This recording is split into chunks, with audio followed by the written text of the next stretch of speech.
Good afternoon, all, and thank you so much for tuning in with us today.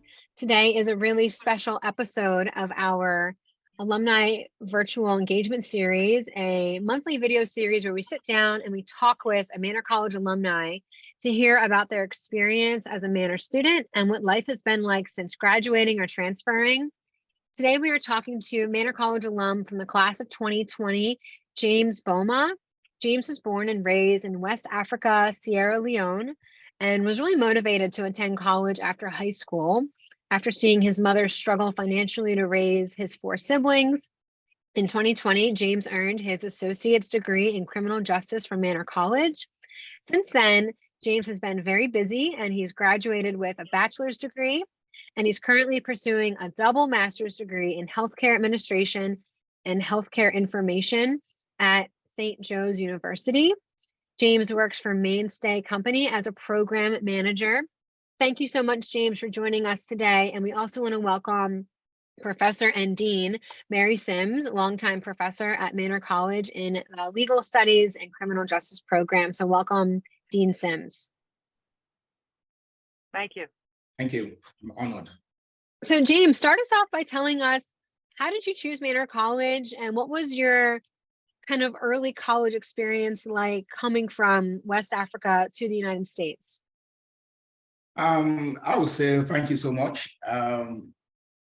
When I first landed in the United States in 2013, so I always have a passion to change things in my family.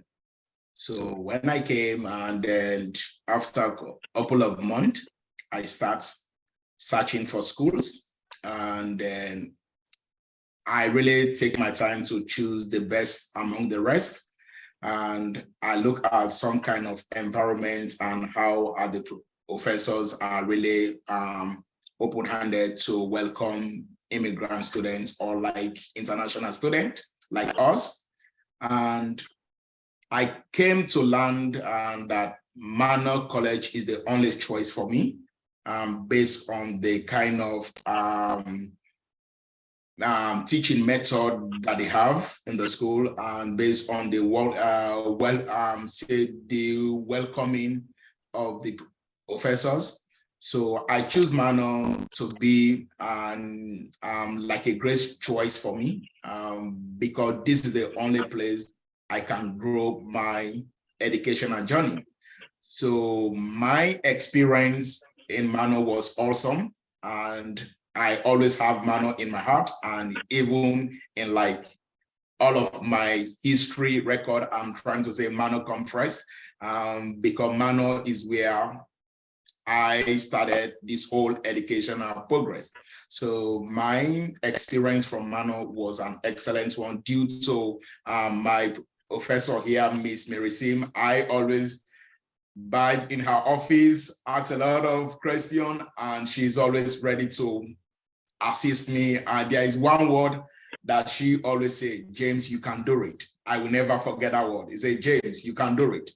So that word has always motivated me, even if like things are hard, because as an immigrant coming from Africa to the States is a 2 different educational system.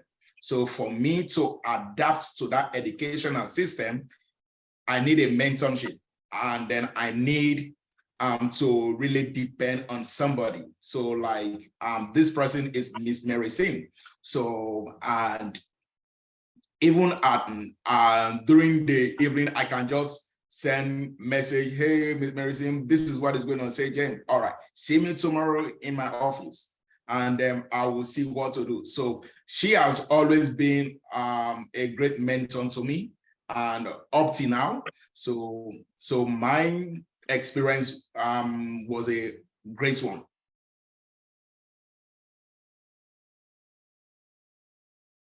Thanks, James. It was my pleasure, really. You're great. I'm glad you did a good job. Yeah, thank you. Thank you. Yeah, that's so great to hear, James, that you felt motivated and encouraged here. So you were studying criminal justice, and it seems like you kind of moved away from criminal justice in your other degrees now. What kind of shaped like what you wanted to study And how did you kind of know your area of subject? First, my goal was to do law in the state. That is why I started with a criminal justice. When I first tried to look at things, but as an immigrant, I tried to see what is really marketable out there for me to go in and change things in my family.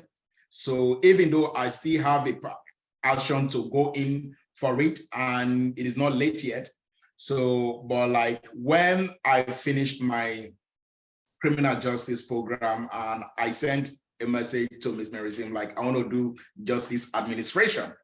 So like, I look at it like, okay, justice administration, it is going to be some kind of thing for me since like from Africa to here. Now let me change something else. So I slept over it and I changed to the international justice. Like I have to move to Irvine, Ohio, Irvine University, where I got the global studies and the international justice program. So basically, I have a foundation in the law system. So like I look at it, okay, since I have that kind of foundation, and then I have to change again to the healthcare field. So that is how, because I want to do both the international jobs. So like I have to have a foundation in the law system and then in the healthcare system. So that is how I changed into doing my double masters in health administration and health informatics. Professor Sims, what do you think about that? And how do you see that, having a foundation in law and justice, but moving into healthcare, how do you see that being beneficial for James? There's so many things that you can do to another. I mean, for example, a lot of the people that are committing crimes have healthcare issues.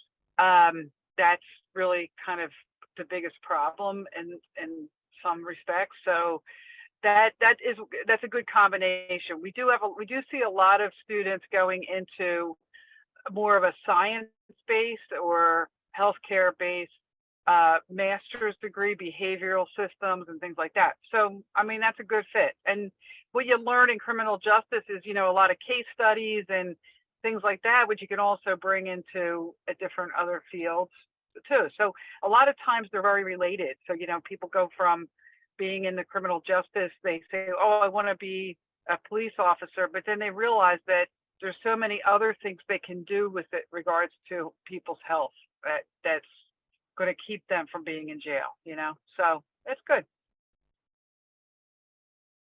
That's great. I feel like the foundation of criminal justice or a law foundation is so fluid to lots of other avenues as well. I feel like you learn how to be a good writer, how to be a good interpreter, how to critical thinking skills. Like there's a lot of really good avenues you could go from there. I think it's really neat.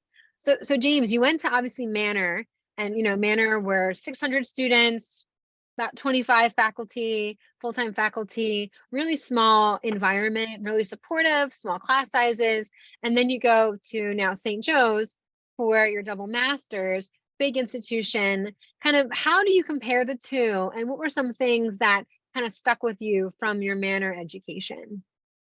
To be honest, because as I said earlier, Manor has always been like a foundational thing for me to my educational journey. So when I look at the teaching method, it is quite different, right? St. Joe really treats you like you are a professional something in your field. Why is Manor has to nurture me and to prepare me for the society? So Manor was the one like a foundation, right? So Manor was like, I am trying to grow like James to be a great somebody for the society. So like if like I can compare, I will always say Manor is a great institution that have really prepared me to be the kind of somebody they want me to be in the society, to be an example to the others. Because without Manor, I cannot able to go to St. Joe. So like Manor is like making a way, and that I am getting all these degrees I am trying to get is through Manor. I love that. As someone who works in marketing, I love what you said, Manor is making the way. I think that's a really good way for us to think about Manor, you know, especially for those who are getting a 2-year degree. It's really the foundational start to your future. And we expect a lot of our students, Manor's not the last place they're going to go to school. They're going to continue on at other places. We now offer some bachelor degrees in some of the different programs, so that might not have been an option when you first started. So we are seeing some students stay for those bachelor degrees, but for the majority, most are still seeking a 2-year degree, which we're proud of. So that's really exciting. Professor Sims, any other questions for James? I was just trying to remember. I think when you first came here, you started in the summer too. You started before school, right? Before fall, did you? Yes. I think that's how we met you, because it was a summer class, and it was really accelerated. You know, it was a 6-week class, and that's when we started talking, because I believe myself and Professor Verney try to, you know, we're working with you, because he said, oh yeah, yes. it's faster, it's a lot faster. And then I think the rest of the classes that were 14 weeks seemed pretty easy to you after that, right? Yes. That's really a hard thing to do. Yeah. And you've also, the other thing about it is, the only thing I was going to just ask you, or maybe comment too, you also work full time. So I know you had to have classes at night, and you know, you were working the whole time that you were in school in security. Weren't you in security or something like that, I believe? Was yes. that right? Yeah, you are right, Miss Mary Sim. Like I was working full time, then also going to full-time school. So as I stated earlier, Manor has been a foundation or something to me. So I have used to it, and up till now, a lot of people look surprised at me, like, you are doing double masters as a full-time and then doing your work as a full-time, even at my undergrad. And I was working full-time and then going to school full-time. So it is something that Manor has built in me. Manor has built that in me. Yeah, so which of course I am always grateful. As I said, every time that I am always trying to listen to your words, and that you said you can do it. That word has always motivated me. James, you can do it. So like even in my bed, like Miss Mary always use that word, you can do it, and then I will not give up. I'm using. Yeah. So, okay. So yeah. So that's it. So if you were going to give some advice to somebody that was working and going to school, what would you tell them? The advice is never give up, and always determine that there is always possibility for you to get to where you are heading to, or like for you to get reach at your goal. Because if you believe in yourself, failure should not knock you down. Always expect that you are above failure. So do it. And don't give up. You can do it. Yeah, just do it. Yeah. That's great. I'm really glad that I'm really glad that you continued, and you're doing fantastically well. It's great. Yeah. Yes. Yeah. It's so good to hear from you, James, and thank you for spending time with us. I was taking notes during our talk, and I have 2 pages of notes here. You're so encouraging, and you have such a good spirit and attitude that it's contagious. So thank you so much for that. And your work ethic is incomparable. I mean, working full-time for all these years while going to school full-time, and pursuing challenging degrees. You know, really just kudos to you. And I hope you know how proud we are of you. And we're really grateful that you look at Manor as the place that gave you that foundational start, because that's how we want our alumni to look at us. So it's really encouraging to hear that that's how you view it.